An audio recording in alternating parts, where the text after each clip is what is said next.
Blessed are those who with a noble and generous heart take the word of God to themselves and yield the harvest through their perseverance.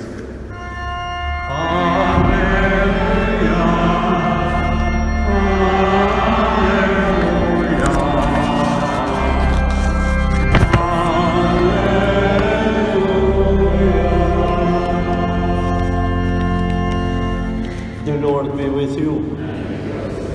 A reading from the Holy Gospel according to Luke. Jesus came to a village, and a woman named Martha welcomed him into her house. She had a sister called Mary, who sat down at the Lord's feet and listened to him speaking. Now Martha was distracted with all the servings, said, "Lord, do you not care that my sister is leaving me to do the serving all by myself? Please tell her to help me." But the Lord answered, "Martha, Martha," he said, "you worry and fret about so many things, and yet few are needed. Indeed, only one. It is Mary who has chosen the better part. It is not to be taken from her." The Gospel of the Lord.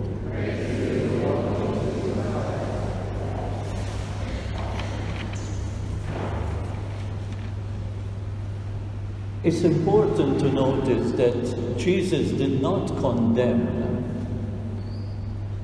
Martha for being active and working to prepare a meal for him and his disciples when Mary came to him to hear his word. He didn't condemn her. He said that she just chose the better part. But he blessed them both, because both are needed. Both Mary and Martha are needed. Our normal life, our actual life are needed, but our spiritual life is needed too. This is the same as I would like to record, that science and the development of creation and the world is part of Martha's work and our work, so that the plan of God will be developed and achieved.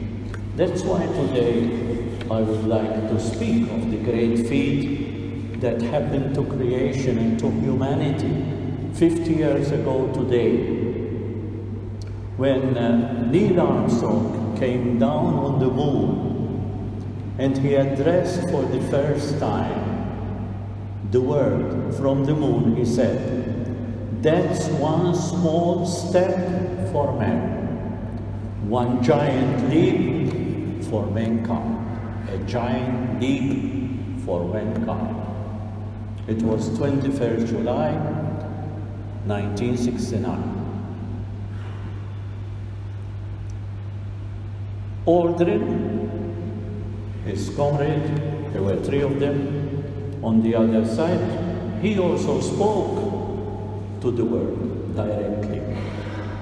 And he said this is Eagle, the name of the Apollo.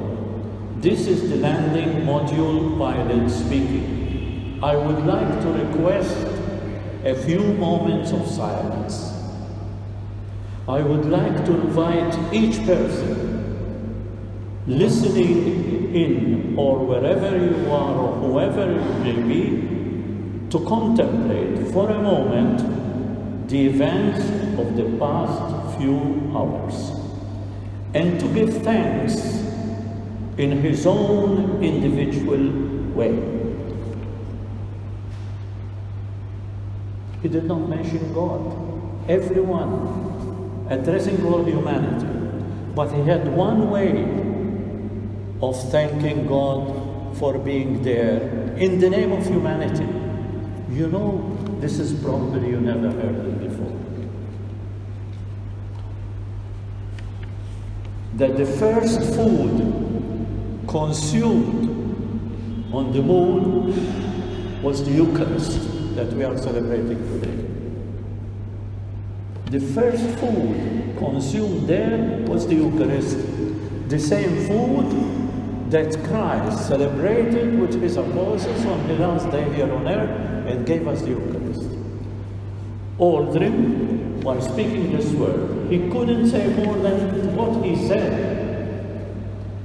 Because a few years before, when Apollo 8 was thrown into the universe, to the orbit, and they quoted Genesis, and they quoted quotes from the Old Testament, there was a certain atheist, his name is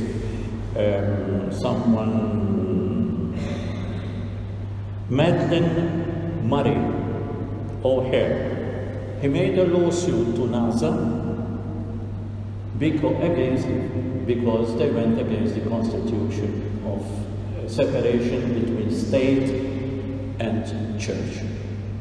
And so NASA prohibited Aldrin to speak specifically of the Eucharist while he was there. But they said yes. What he did, he celebrated the Eucharist with his pastor before he left on the orbit with a small group of friends. Then the parish priest pastor, after consecration, gave a host and gave a small chalice to Aldrin to take in a small case with him up on the moon. And there consume as soon as he walks on the moon. That was the first Eucharist celebrated on the moon. In the name of all humanity, in the name of all people, not only of Christians, hear what he said, in the name of all mankind, Christians, Jews, Muslims, Buddhists, even atheists, all human nature was there in that Eucharist celebrated on the moon and consumed on the moon.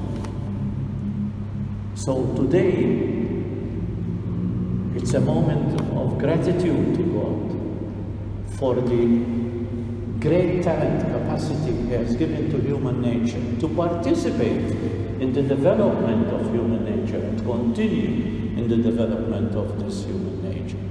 And we should not take it for granted that we have the good things that we have today.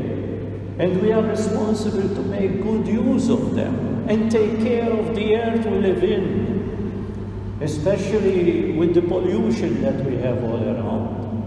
We are responsible of the earth we are living that God gave us, not to destroy, but to develop and to make it better so that humankind can enjoy His life here on earth, because that's what God wants from us all. Let's read this prayer.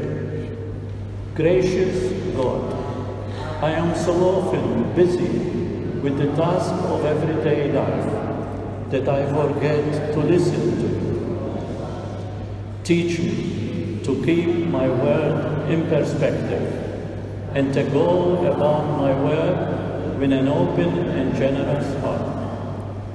Let me extend gracious hospitality to all who come into my life this day and every day. Amen. Please stand up. I believe in God.